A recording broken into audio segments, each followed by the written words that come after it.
ಮಕ್ಕಳಿಗೆ ಕೊಡಮೊತ್ತು.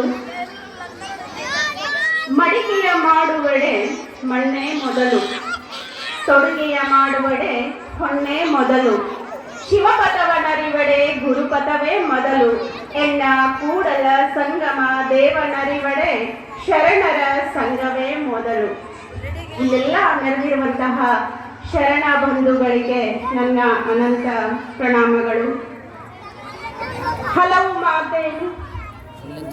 ಮಾತೇನು ನೀನೊಲಿದು ಪಾದವನಿಟ್ಟ ನೆಲವೇ ಸುಕ್ಷೇತ್ರ, ಜಲವೇ ಪಾವನ ತೀರ್ಥ, ಸುಲಭ ಶ್ರೀ ಗುರುವೇ ಕೃಪೆಯಾಗು ಗುರುವನ್ನ ಸ್ಮರಿಸುತ್ತಾ ಆ ನನ್ನ ಗುರುವಿನ ಆಶೀರ್ವಾದದೊಂದಿಗೆ ಮೃತ್ಯುಂಜಯ ವಿದ್ಯಾಪೀಠದ ಶ್ರೀ ಶಿವಯೋಗೀಶ್ವರ ಆಂಗ್ಲ ಮಾಧ್ಯಮ ಶಾಲೆಯ school annual day and cultural program ಶಾಲೆಯ ವಾರ್ಷಿಕೋತ್ಸವ ಮತ್ತು ಸಾಂಸ್ಕೃತಿಕ ಕಾರ್ಯಕ್ರಮದ ಗಣ ಅಧ್ಯಕ್ಷತೆಯನ್ನು ವಹಿಸಿದ ಸ್ವಚ್ಛತೆ, ಸರಳತೆ, ಸತ್ಯ ಮತ್ತು ನ್ಯಾಯವನ್ನ ತಮ್ಮ ಉಸಿರಾಗಿಸಿಕೊಂಡಿರುವಂತಹ ನಮ್ಮೆಲ್ಲರ ಹಿರಿಯರು, ನಮ್ಮ ಸಂಸ್ಥೆಯ ಹೆಮ್ಮೆಯ ಕಾರ್ಯಾಧ್ಯಕ್ಷರು ಆದಂತಹ ಶ್ರೀ ಪಿ ವಿ ಕೆವಡಿಯವರಿಗೆ ನನ್ನ ಅನಂತ ಪ್ರಣಾಮಗಳು. ಗೌರವ ಉಪಸ್ಥಿತಿಯಲ್ಲಿರುವ ನಮ್ಮ ಆಡಳಿತ ಮಂಡಳಿಯ ಸದಸ್ಯರಾದ ನಮ್ಮೆಲ್ಲರ ಹಿರಿಯ ಮಾರ್ಗದರ್ಶಕರಾದಂತಹ ಶ್ರೀ ಪ್ರಬಣ್ಣ ಬೈಗಾನೂರ್ ಅವರಿಗೆ ನನ್ನ ಅನಂತ ಪ್ರಣಾಮಗಳು. ಈ ಅಭೂತಪೂರ್ವ ಕಾರ್ಯಕ್ರಮವನ್ನು ತಮ್ಮ ಅಮೃತ ಹಸ್ತಗಳಿಂದ ಉದ್ಘಾಟಿಸಿ ಅಮೂಲ್ಯ ನುಡಿಗಳನ್ನಾಡಿದಂತಹ ನಮ್ಮ ಹಂಸಭಾವಿಯ ಅಸಿಸ್ಟೆಂಟ್ ಸಬ್ ಇನ್ಸ್ಪೆಕ್ಟರ್ ಆದಂತಹ ಶ್ರೀಮತಿ ರೇಣುಕಾ ಬಿ ಹಾವೇರಿ ಇವರು ಈ ನೆಲದ ಶಕ್ತಿ ಮಹಿಮೆ ಎಂತಹದ್ದು ಅನ್ನುವಂತಹದ್ದನ್ನ ತುಂಬಾ ಮಾರ್ಮಿಕವಾಗಿ ಹೇಳಿ ನಮ್ಮನ್ನೆಲ್ಲ ಪುಳಕಿತಗೊಳಿಸಿದ್ದಾರೆ. ಅವರಿಗೆ ನನ್ನ ಅನಂತ ಪ್ರಣಾಮಗಳು. ಈ ಶಾಲೆಯ ಮುಖ್ಯೋಪಾಧ್ಯಾಯರಿಗೆ, ಈ ಶಾಲೆಯ ಬೋಧಕೇತರ ಸಿಬ್ಬಂದಿಯವರಿಗೆ ಮತ್ತೆ ವೇದಿಕೆಯ ಮೇಲಿರುವಂತಹ ಶ್ರೀ ಎಸ್ ಪಿ ಶಂಕಿನ್ಮಠ್ ಸರ್ ಅವರಿಗೆ, ಇಲ್ಲಿ ನೆರೆದಂತಹ ಎಲ್ಲ ಪಾಲಕರಿಗೆ, ಊರಿನ ಹಿರಿಯ ನಾಗರಿಕರಿಗೆ, ಪೋಷಕರಿಗೆ ಹಾಗೂ ನನ್ನ ನೆಚ್ಚಿನ ಮುದ್ದು ವಿದ್ಯಾರ್ಥಿಗಳಿಗೆ ನನ್ನ ಅನಂತ ನಮನಗಳು. ವ್ಯಕ್ತಿತ್ವಕ್ಕೆ ದರ್ಪಣ ಹಿಡಿದು ವ್ಯಕ್ತಿತ್ವ ನಿರ್ಮಾಣಕ್ಕೆ ಜೀವನ ಸಂದೇಶವನ್ನ ನೀಡಿ ಬಂಗಾರದ ಬದುಕಿಗೆ ಜ್ಞಾನಶುದೆಯಾಗಿ ಸಲುಹಿ ಸುಜ್ಞಾನದ ಬಂಧುವಾಗಿ ಜ್ಞಾನಕ್ಕೆ ಸಿಂಧೂರವಾಗಿ ಮೆರೆದಂತಹ ಮೃತ್ಯುಂಜಯ ವಿದ್ಯಾಪೀಠ ಶತಮಾನವನ್ನ ಆಚರಿಸಿಕೊಂಡ ಸಂಭ್ರಮದಲ್ಲಿ ಇರುವಂತಹ ಈ ಜ್ಞಾನ ತುಂಗೆ ನಮ್ಮಲ್ಲಿರುವ ಅಜ್ಞಾನದ ಕೊಳೆಯನ್ನು ತೊಳೆದು ಜ್ಞಾನದ ಘಮವನ್ನು ಸೂಸುವ ಅಪೂರ್ವ ಆಧಾರವಾಗಿದೆ. ಆ ಹೆಮ್ಮೆ ನಮ್ಮೆಲ್ಲರಿಗೂ ಇದೆ. ಈ ಜ್ಞಾನ ತುಂಗೆಯ ಹನಿಯೂ ಕೂಡ ನಮ್ಮಲ್ಲಿ ಜ್ಞಾನದ ಕಣಗಳನ್ನು ಪಸರಿಸುತ್ತಿದೆ. ಈ ವಿದ್ಯಾಸಂಸ್ಥೆಯು ಜಾತಿಯ ಭೂಚಂದ ಜನಪದ ಬಲುಚಂದ, ಜಾತಿಯ ಭೂಚಂದ ಜನಪದ ಬಲುಚಂದ ಎಂಬ ಮಾತಿನಂತೆ ಅನಾದಿ ಕಾಲದಿಂದಲೂ ಬೆಳೆದುಕೊಂಡ ಬಂದ ನಮ್ಮ ಶ್ರೀಮಂತ ಸಾಂಸ್ಕೃತಿಕ ಪರಂಪರೆಯನ್ನ ಅರಿತು ಅದನ್ನ ಹೆಮ್ಮೆಯಿಂದ ಬೆಳೆಸಿಕೊಂಡು ಬರುತ್ತಿದೆ ಎನ್ನಲು ಮೊನ್ನೆ ತಾನೆ ಹೋದ ತಿಂಗಳು ಫೆಬ್ರವರಿಯಲ್ಲಿ ನಮ್ಮ ಮಠದ ಜಾತ್ರೆ ನೆರವೇರಿತು. ಅದೇ ಅದಕ್ಕೆ ಸಾಕ್ಷಿ ಅಂತ ಹೇಳಲಿಕ್ಕೆ ನನಗೆ ಬಹಳ ಸಂತೋಷ ಅನಿಸ್ತದೆ. ಅದಕ್ಕೆ ನನಗೆ ಬಹಳ ಖುಷಿ ಆಗ್ತದ. ಇದು ಭಾಗ್ಯವಯ್ಯ ಅಂತ ದಾಸರು ಹೇಳ್ತಾರೆ. ನೀವೆಲ್ಲ ಭಾಗ್ಯವಂತರು, ನಾನು ಕೂಡ ಭಾಗ್ಯವಂತೆ. ಯಾಕಂದ್ರೆ 2013-14ರಲ್ಲಿ ಆರಂಭಗೊಂಡಂತಹ ಈ ಶಾಲೆಯು ಸಾಮಾನ್ಯ ಶಾಲೆ ಅಲ್ಲ. ಇದಕ್ಕೆ ತುಂಬಾ ಇತಿಹಾಸ ಇದೆ. ಇತಿಹಾಸವುಳ್ಳಂತಹ ವಿದ್ಯಾಪೀಠದ ಅಂಗಸಂಸ್ಥೆಯಾಗಿ ಹುಟ್ಟಿಕೊಂಡಿರುವಂತದ್ದು. ಶತಮಾನಗಳ ಹಿಂದೆ ಅಕ್ಷರ ಜ್ಞಾನದ ಕೊರತೆ ಇದೆ ಅನ್ನುವ ಸಲುವಾಗಿ ಈ ಮೃತ್ಯುಂಜಯ ವಿದ್ಯಾಪೀಠ ಸ್ಥಾಪನೆಗೊಂಡಿತು. 2013-14ರಲ್ಲಿ ಆಂಗ್ಲ ಮಾಧ್ಯಮ ಶಾಲೆಯ ಅವಶ್ಯಕತೆ ಈ ಜನರಿಗೆ ಇದೆ ಅಂತ ಅರಿತುಕೊಂಡು ನಮ್ಮ ಆಡಳಿತ ಮಂಡಳಿಯವರು ಈ ಶಾಲೆಯನ್ನ ಆರಂಭಗೊಳಿಸಿದ್ದು ತುಂಬಾ ಸಂತಸ ಸಂಗತಿ. ಇಷ್ಟು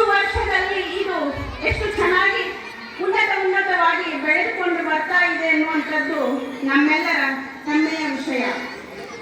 ಯಾಕಂದ್ರೆ ಈ ಮೃತ್ಯುಂಜಯ ಅಪ್ಪಗಳ ಮಹಾಂತಪ್ಪಗಳ ನಡೆದಾಡಿದ ಈ ನೆಲದ ಮಣ್ಣಿನ ಕಣಕಣದಲ್ಲಿಯೂ ಕೂಡ ಅಂತಹದ್ದೊಂದು ಶಕ್ತಿ ಇದೆ ಅನ್ನುವಂಥದ್ದು. ಆದ್ರಿಂದ ನೀವೆಲ್ಲ ಯಾವ್ಯಾವುದೋ ಶಾಲೆಗೆ ಹಚ್ಚೋದು ಬಿಟ್ಟು ಇದೇ ಸಂಸ್ಥೆಯ ಇದೇ ಶಾಲೆಗೆ ನಾನು ಹಚ್ಚಬೇಕು ಅಂತ ಯಾಕೆ ಮನಸ್ಸು ಮಾಡಿದ್ದೀರಿ ಅಂದ್ರೆ ಇಲ್ಲಿಯ ಶಕ್ತಿಯನ್ನ ನೀವೆಲ್ಲ ತಿಳ್ಕೊಂಡಿದ್ದೀರಿ. ಆದ್ದರಿಂದ ನಿಮ್ಮ ಮಕ್ಕಳನ್ನ ಈ ಶಾಲೆಗೆ ಹಚ್ಚಿದ್ದೀರಿ ಅನ್ನುವಂತ ಹೆಮ್ಮೆ ನಿಮಗೆಲ್ಲ ಇರಬೇಕು. ಅದನ್ನೆಲ್ಲ ನೀವು ಬೆಂತಟ್ಕೊಂಡು ಎಲ್ಲರ ಮುಂದೆ ಹೇಳಬೇಕು. ನಮ್ಮ ಶಾಲೆ ಅಂತಿಂತದ್ದಲ್ಲ, ತುಂಬಾ ಶ್ರೇಷ್ಠವಾದ ಶಾಲೆಯಲ್ಲಿ ನನ್ನ ಮಗ ಓದ್ತಾ ಇದ್ದಾನೆ ಅನ್ನುವಂಥದ್ದು. ಒಟ್ಟು ಇಲ್ಲಿ UKG 1ನೇ ತರಗತಿಯಿಂದ 8ನೇ ತರಗತಿ ತನಕ ಮಕ್ಕಳು ಓದ್ತಾ ಇದ್ದಾರೆ.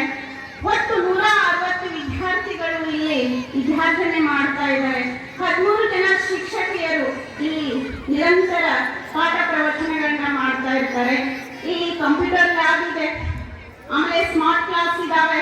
ನೋಡಿ, ಒಂದು ಹಳ್ಳಿಯ ಶಾಲೆಯಲ್ಲಿ ಆಂಗ್ಲ ಮಾಧ್ಯಮ ಶಾಲೆಯಲ್ಲಿ ಇಷ್ಟೆಲ್ಲ ಸೌಲಭ್ಯಗಳನ್ನ ನಮ್ಮ ಸಂಸ್ಥೆ ನೀಡ್ತಾ ಇರುವುದು ಅದು ಹೆಮ್ಮೆಯ ಸಂಗತಿ. ಆದ್ದರಿಂದಲೇ ತಾವೆಲ್ಲ ತಮ್ಮ ಮಕ್ಕಳನ್ನ ಈ ಶಾಲೆಗೆ ಕಳಿಸ್ತಾ ಇದ್ದೀರಿ. ನಿಮ್ಮ ಮಕ್ಕಳ ಭವಿಷ್ಯ ಉಜ್ವಲ ಆಗ್ತದ ಅನ್ನುವಂತಹ ಭರವಸೆ ನನಗಿದೆ. ಆದ್ದರಿಂದ ನೀವೆಲ್ಲ ಪುಣ್ಯವಂತರು, ಭಾಗ್ಯವಂತರು ಅನ್ನುವಂಥದ್ದು. ಈ ಬಾಳ ಸಂತೆಯಲ್ಲಿ ದುಡಿದು ಪಡೆದು ಎಷ್ಟು ಲೆಕ್ಕ ಹಾಕುತ್ತ ನಾವು ಸಾಧಬೇಕು. ಈ ಬಾಳ ಸಂತೆಯಲ್ಲಿ ದುಡಿದು ಪಡೆದು ಎಷ್ಟು ಲೆಕ್ಕ ಹಾಕುತ್ತ ನಾವು ಸಾಧಬೇಕು.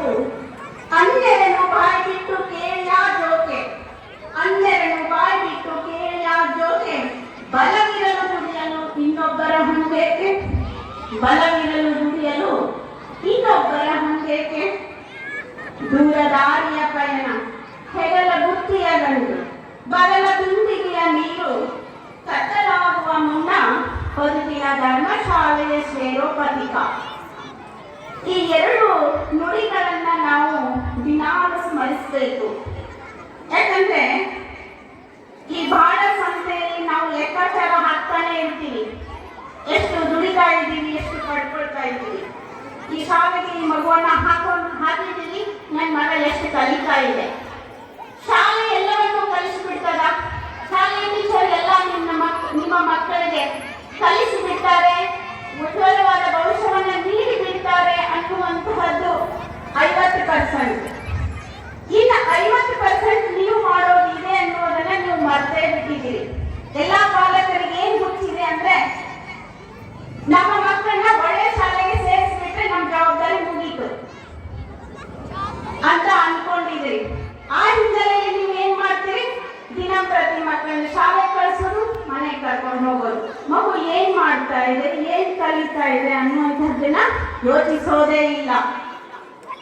ತರಗತಿಯಲ್ಲಿ ಒಬ್ಬ ಟೀಚರ್ ಒಂದು ತರಗತಿಗೆ 30 ರಿಂದ 40 ಮಕ್ಕಳಿಗೆ ಕಲಿಸ್ತಾ ಇರ್ತಾರೆ. ಅಲ್ಲಿ ಒಂದೇ ಮಗು ಇರೋದಿಲ್ಲ, ಅಷ್ಟೂ ಮಕ್ಕಳಿಗೆ ಹೇಳುವ ವಿಷಯವನ್ನ ಸಮಾನವಾಗಿಯೇ ಹೇಳ್ತಾ ಇರ್ತಾರೆ.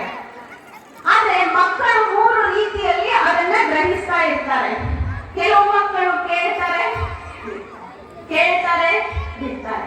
ಕೆಲವು ಮಕ್ಕಳು ಬುದ್ಧಿಗೆ ತೆಗೆದುಕೊಳ್ತಾರೆ, ಕೆಲವು ಮಕ್ಕಳು ಹೃದಯಕ್ಕೆ ಇಳಿಸ್ಕೊಳ್ತಾರೆ. ಈ 3 ಕೆಟಗರಿ ವಿದ್ಯಾರ್ಥಿಗಳು ಇರ್ತಾರೆ. ಅದು ಟೀಚರ್ಸ್ಗೂ ಗೊತ್ತು, ಶಿಕ್ಷಕರಿಗೆ ಅದು ಗೊತ್ತೇ ಇರ್ತಲ್ಲ. ತರಗತಿಯಲ್ಲಿ ಎಲ್ಲರೂ ಹೃದಯಕ್ಕೆ ಇಳಿಸಿಕೊಳ್ಳುವ ರ್ಯಾಂಕ್ ಸ್ಟೂಡೆಂಟ್ ಇರಂಗಿಲ್ಲ. ಎಲ್ಲಾ ಹಂತದ ಮಕ್ಕಳಿಗೂ ಅವರ ಬುದ್ಧಿಶಕ್ತಿಗೆ ಅನುಗುಣವಾಗಿ ಟೀಚರ್ ಅವರಿಗೆ ಕೆಲಸಗಳನ್ನ ಕೊಡ್ತಾ ಇರ್ತಾರೆ. ಎಷ್ಟು ತಂದೆ ತಾಯಿ ನೀವು ಪಾಲಕರ ಸಭೆಯಲ್ಲಿ ಹೋಗಿ ನನ್ನ ಮಗು ಯಾವ ಹಂತದಲ್ಲಿದೆ ಅಂತ ಕೇಳಿದ್ರಿ? ಕೈ ಎತ್ತಿ. ತಾತಾಚಾರ್ಯ ಪೇರೆಂಟ್ಸ್ ಪಾಲಕರ ಸಭೆಗೆ ಬರ್ತೀರಿ, ಹೋಗ್ತೀರಿ. ಹೋಗಿ ನೀವು ಎಲ್ಲಾ ಕಂಪ್ಲೇಂಟ್ ಟೀಚರ್ ಮೇಲೆ ಹೇಳ್ತಾ ಇರ್ತೀರಿ. ಯಾಕ್ರಿ ಮೇಡಮ್, ನಮ್ಮ ಮಗು ಮಾರ್ಕ್ಸ್ ಚಲೋ ತಗೊಂಡಿಲ್ಲ. ನೀವೇನ್ ಮಾಡ್ತಾ ಇದ್ದೀರಿ? ದಿನದ 24 ಗಂಟೆಯಲ್ಲಿ 6 ತಾಸು ಮಗು ಶಾಲೆಯಲ್ಲಿ ಇರ್ತದ. ಇನ್ನು 17 ರಿಂದ 18 ತಾಸು ಮಗು ನಿಮ್ಮ ಜೊತೆಗೇನೆ ಇರ್ತದ. ನೀವೇನ್ ಮಾಡ್ತಾ ಇದ್ದೀರಿ ಅನ್ನುವಂಥದ್ದನ್ನ ಏನಾದ್ರೂ ಪ್ರಶ್ನೆ ಮಾಡ್ಕೊಂಡಿದ್ದೀರಾ?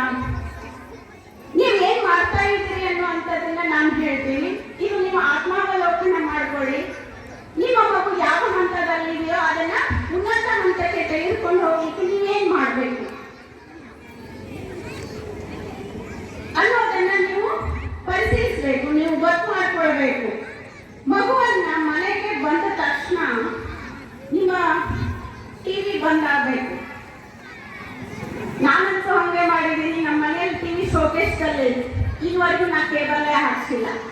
ಆದ್ರಿಂದ ನಾನು ಓದ್ಲಿಕ್ಕಾಯ್ತು, ನನ್ನ ಮಗಳು ಓದ್ಲಿಕ್ಕಾಯ್ತು. ಕೇಬಲ್ ಯಾಕೆ ಹಾಕಿಸ್ಬೇಕು?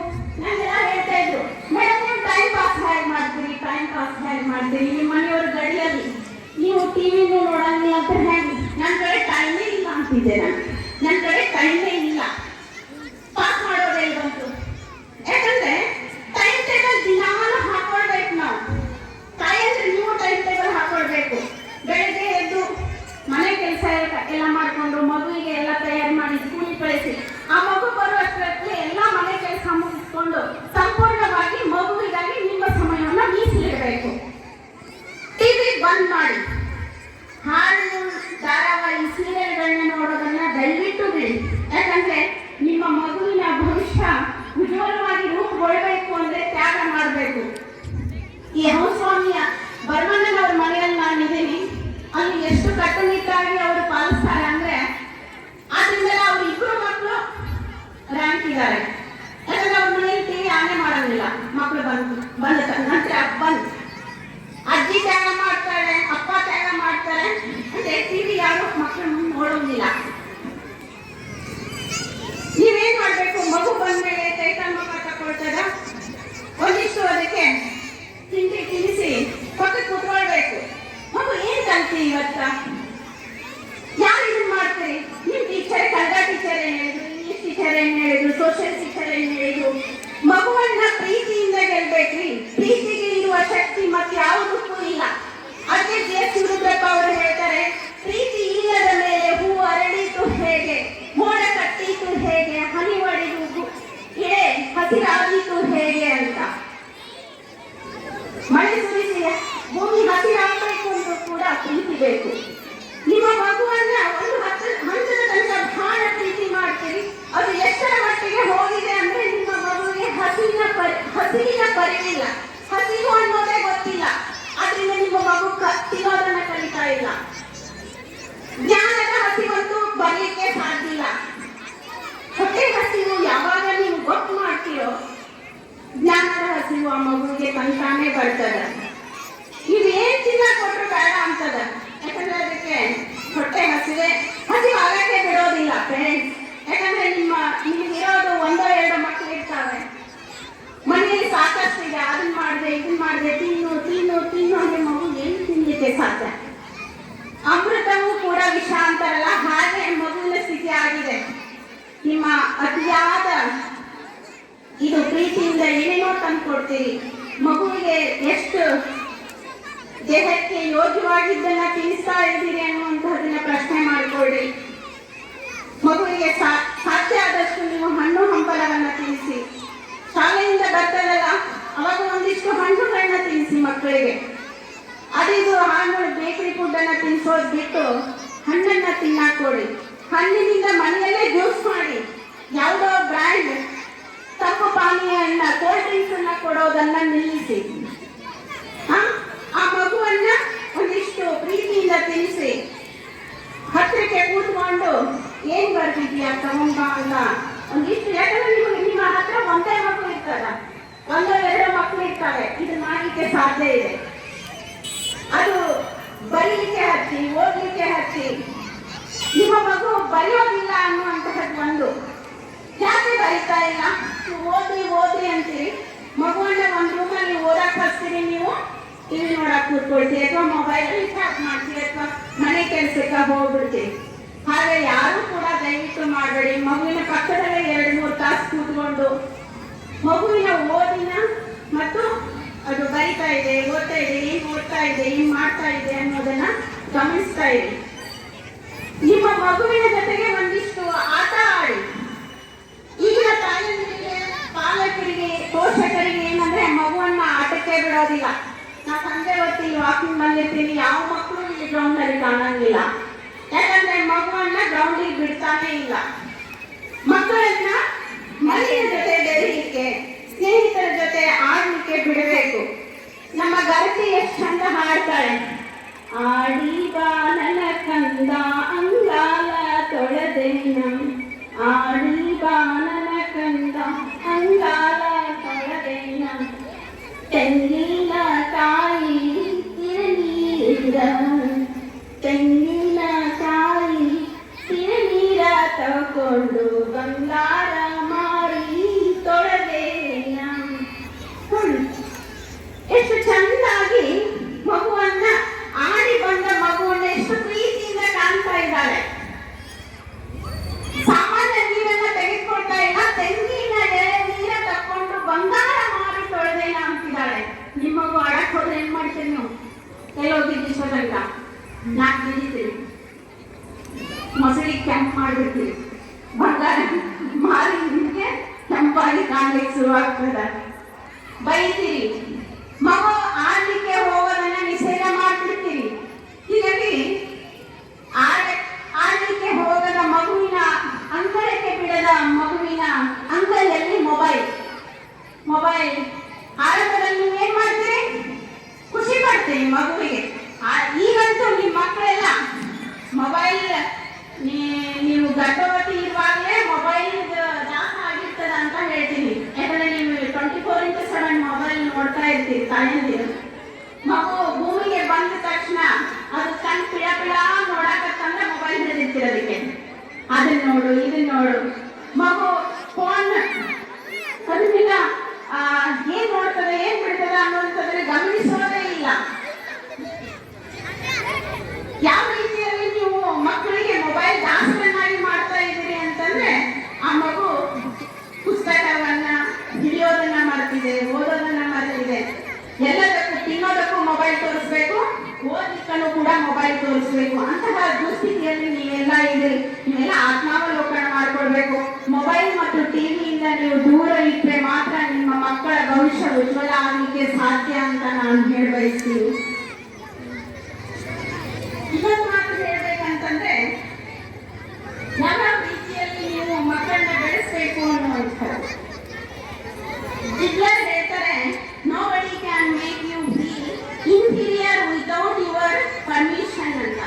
ಕೀಳರಿಮೆ ಬರದ ರೀತಿಯಲ್ಲಿ ನೀವು ನಿಮ್ಮ ಮಕ್ಕಳನ್ನ ಬೆಳೆಸಬೇಕು.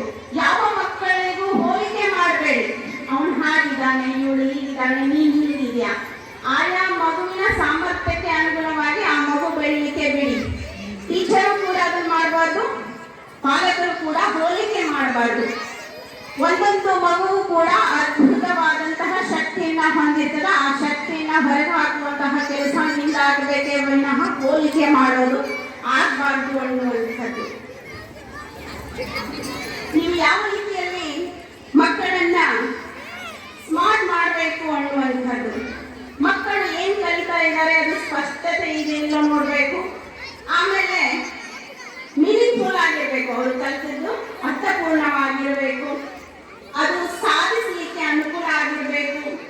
ಅಚೀವೇಬಲ್, ರಿಯಲಿಸ್ಟಿಕ್, ವಾಸ್ತವಕ್ಕೆ ಹತ್ತಿರ ಆಗಿರಬೇಕು.